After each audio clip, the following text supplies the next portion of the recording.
മോദി ഭരണത്തിൽ ഇന്ത്യയിലെ ശതകോടീശ്വരന്മാരുടെ എണ്ണത്തിലുണ്ടായത് വൻ വർധനയെന്ന് റിപ്പോർട്ട്. കഴിഞ്ഞ 10 വർഷത്തിൽ ശതകോടീശ്വരന്മാരുടെ എണ്ണം 70-ൽ നിന്ന് 284 വർദ്ധിച്ചു. പ്രധാനമന്ത്രി നരേന്ദ്രമോദിയുടെ വിശ്വസ്തനായ ഗൗതം അദാനിയുടെ ആസ്തിയിൽ ഇക്കാലയളവിൽ ഉണ്ടായത് 13% വർധനയെന്നും കണക്കുകൾ വ്യക്തമാക്കുന്നു.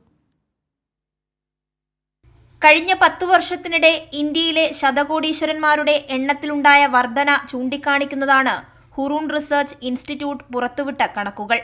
മോദി സർക്കാർ അധികാരത്തിൽ എത്തിയതിനു പിന്നാലെ ശതകോടീശ്വരന്മാരുടെ എണ്ണത്തിലുണ്ടായത് വൻ വർധന. 2014-ൽ 70 ആയിരുന്നത് 284 വർദ്ധിച്ചതായാണ് കണക്കുകൾ സൂചിപ്പിക്കുന്നത്. അതായത് 10 വർഷത്തിനിടെയുണ്ടായത് 4 ഇരട്ടി വർധന. ആഗോളതലത്തിൽ തന്നെ ഇന്ത്യ 3-ാം സ്ഥാനത്താണ്. തൊട്ടു മുന്നിലുള്ളത് ചൈനയും അമേരിക്കയും. ലോകത്തിലെ ഏറ്റവും വലിയ സമ്പദ്വ്യവസ്ഥകളായ UK, ജർമ്മനി, സ്വിറ്റ്സർലൻഡ് എന്നിവയേക്കാൾ കൂടുതൽ ശതകോടീശ്വരന്മാരാണ് ഇന്ത്യയിലുള്ളതെന്നും റിപ്പോർട്ടിൽ പറയുന്നു.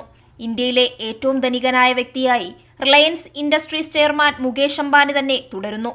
പ്രധാനമന്ത്രി നരേന്ദ്രമോദിയുടെ വിശ്വസ്തനായ ഗൗതം അദാനിയുടെ ആസ്തിയിൽ ഇക്കാലയളവിലുണ്ടായത് 13% വർധനവെന്നതും ശ്രദ്ധേയം. വിപണിയിലെ ഏറ്റക്കുറച്ചിലുകളും സാമ്പത്തിക പ്രതിസന്ധികളും നേരിടുമ്പോഴും രാജ്യം അതിന്റെ ശതകോടീശ്വരന്മാരുടെ റാങ്കിലേക്ക് പുതിയ പേരുകൾ ചേർത്തുകൊണ്ടിരിക്കുന്നതായാണ് കണക്കുകൾ സൂചിപ്പിക്കുന്നത്. കൈരളി ന്യൂസ്, ദില്ലി.